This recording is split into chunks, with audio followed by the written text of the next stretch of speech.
রামপ্রসাদ, কমলাকান্ত, এমনকি নজরুল, এই নজরুলের গানের মধ্যেও কিন্তু এই বহু ইন্ডিকেশন আছে, এই যোগের ইন্ডিকেশন আছে।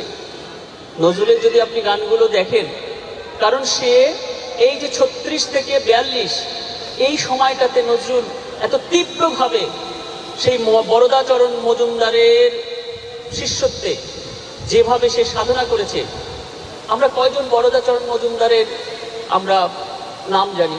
আজকে সেই বরদাচরণ মজুমদারের যদি বই পথহারাও তার দ্বাদশ বাড়ি, সেই বইয়ের ভূমিকা দেখবেন নজরুল লিখেছে, এবং সেই ভূমিকায় নজরুল বলেছেন যে লোকে রামচন্দ্রকে চেনে, রামচন্দ্রের পশ্চাতে যে বৈশিষ্ট্য তাকে চেনে না।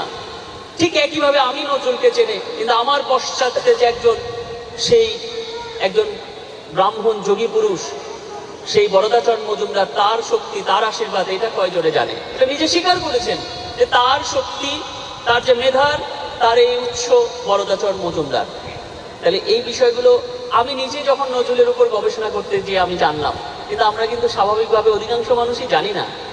আমরা বুঝতে পারি না যে নজরুলের যে রাঙা জবা, যে শ্যামা সঙ্গীতের বইটি যদি আমরা কেউ পড়ি, নিশ্চিতভাবে আমরা উপলব্ধি করতে পারবো যে সে মায়ের কৃপা কটাক্ষ তার মধ্যে এসে পড়েছে। রামপ্রসাদের যেমন পড়েছে, কমলাকান্তের যেমন পড়েছে, নজরুলও কিন্তু মায়ের অবশ্যই আশীর্বাদ পেয়েছে, নাহলে সে এই গান কখনোই লিখতে পারতো না। তার রাঙা জবা কাব্যগ্রন্থ, এই যে সঙ্গীতের বইটি যদি কেউ পড়ে, আমি মনে করি প্রত্যেকটি শাক্তর এই বইটি পড়া উচিত। এই রাঙা জবা বইটি, প্রত্যেকটি গান আমাদের সাধন জগৎকে সেখানে কি করে আমরা যেতে পারি সেই পথের সন্ধান দেওয়া আছে। তো আমি এই যে শাক্ত পন্থা, আমি অর্থাৎ মাতৃরূপে ঈশ্বরকে মাতৃরূপে উপাসনা করা সারা বিশ্বব্যাপী আছে, এবং মাতৃরূপে যে মায়ের কাছে যেমন সব কথা বলা যায়, ঈশ্বরের মাতৃরূপে আরাধনাটাও অনেক সহজ। মায়ের কাছে সব কথা বলা যায়, অপরাধ করলেও বলে ফেলা যায় যে মা, আমি অপরাধ করেছি, তোমার অবোধ সন্তান, তুমি আমাকে ক্ষমা করে দাও। এই কারণে ঈশ্বরকে মাতৃরূপে আরাধনার কিন্তু অনেক সুবিধা আছে। এই কারণে কিন্তু এবং বাঙালিরা যে আমরা মাতৃরূপের, আপনারা দেখুন বাঙালিরা আমরা 12 মাসের 13 পার্বণ যে করি, এর সিংহভাগই মাতৃ উপাসনা। আপনি দেখুন তো, এই শুরু হয়ে গেল এই আপনার মনসা পূজা থেকে সে শুরু হলো, বা মঙ্গলচণ্ডী বা এই পূজা থেকে, মনসা পূজা থেকেই ধরুন, এই শুরু হলো শুধু দেবী পূজা, এই সরস্বতী পূজা পর্যন্ত শুধু মনসা পূজা থেকে সরস্বতী পূজা, শুধু দেবী পূজা আর দেবী পূজা। তাহলে বাঙালিরা তো আমরা যে শাক্ত, আমাদের জিনের মধ্যে রন্ধে রন্ধে শাক্ত ভাবাদর্শ, এটা তো আর বলার কিছু না।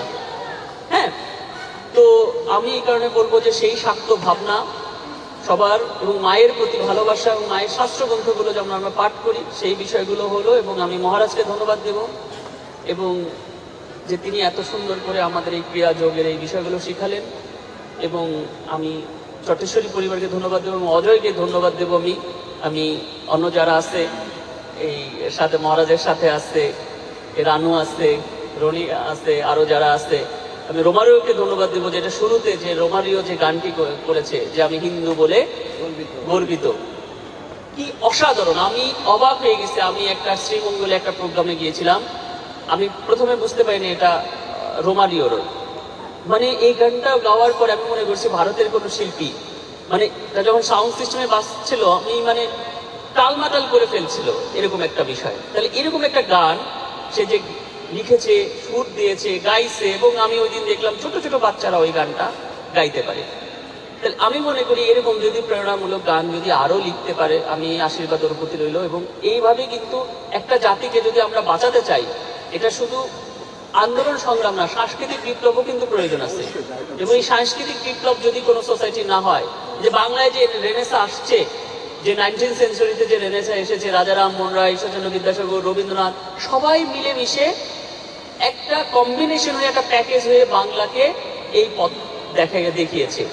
হ্যাঁ, তো সেই বিষয়টাই কিন্তু সেরকম। আমরা হিন্দুরা যদি বাংলাদেশের এই যে 1.5 কোটি হিন্দুকে বাঁচাতে চাই, সবকিছু মিলিয়ে কম্বিনেশন করে কিন্তু আমাদের এগিয়ে যেতে হবে। এবং সেখানে এই সাংস্কৃতিক বিপ্লবটাও অনেক গুরুত্বপূর্ণ, অনেক গুরুত্বপূর্ণ। তা আমি সবাইকে আবার ধন্যবাদ জানাচ্ছি, কৃতজ্ঞতা জানাচ্ছি। এবং আজকের যে পুণ্যতিথিতে আমি বলবো যে আমার যে দুটি কথা বলার সুযোগ হলো মায়ের এই মন্দিরে, এবং আমি মনে করি যে এটা আপনাদের কাছেও আমি এর জন্য কৃতজ্ঞ। এবং সবাইকে আমি ফলহারিণী অমাবস্যার শুভেচ্ছা জানাই। সবার কল্যাণ হোক। ওম শান্তি শান্তি শান্তি। জয় মা। এবং এর মাধ্যমে আমি শেষ করে দিচ্ছি। ওম সর্বমঙ্গল মঙ্গলে শিবে সর্বার্থ সাধিকে শরণ্যে ত্র্যম্বকে গৌরী নারায়ণ নমস্তুতে।